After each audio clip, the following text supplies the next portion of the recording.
இந்தியாவின் குஜராத்தில் உள்ள தேவ்னி மோரி தொல்பொருள் பகுதியிலிருந்து கண்டுபிடிக்கப்பட்ட புத்த பகவானின் புனித சின்னங்கள் கொழும்பு ஒன்னுப்பெட்டிய கங்காராம விகாரையில் தரிசனத்துக்காக வைக்கப்பட்டுள்ளன. இந்த புனித சின்னங்கள் இந்தியாவிலிருந்து மற்றும் ஒரு நாட்டுக்கு கொண்டுவரப்பட்ட முதல் சந்தர்ப்பம் இதுவாகும்.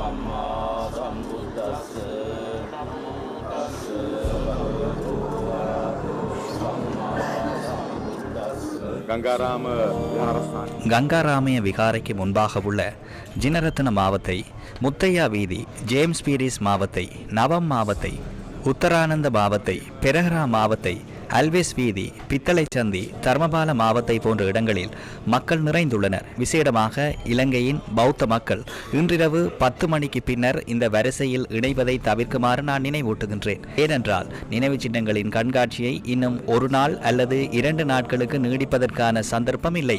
விசேடமாக இந்த ஊடக நிறுவனங்கள் தொடர்ச்சியாக பொதுமக்களுக்கு தகவல்களை வழங்கும் செயற்பாட்டில் ஈடுபட்டுள்ளன. ஆகவே பொதுமக்கள் அது தொடர்பில் மிகுந்த புரிதலுடன் பணியாற்ற வாய்ப்பு கிடைத்தது. எனவே இந்த நேரத்தில் அனைத்து ஊடக நிறுவனங்களுக்கும் எங்கள் நன்றியை தெரிவித்துக் கொள்கின்றோம்.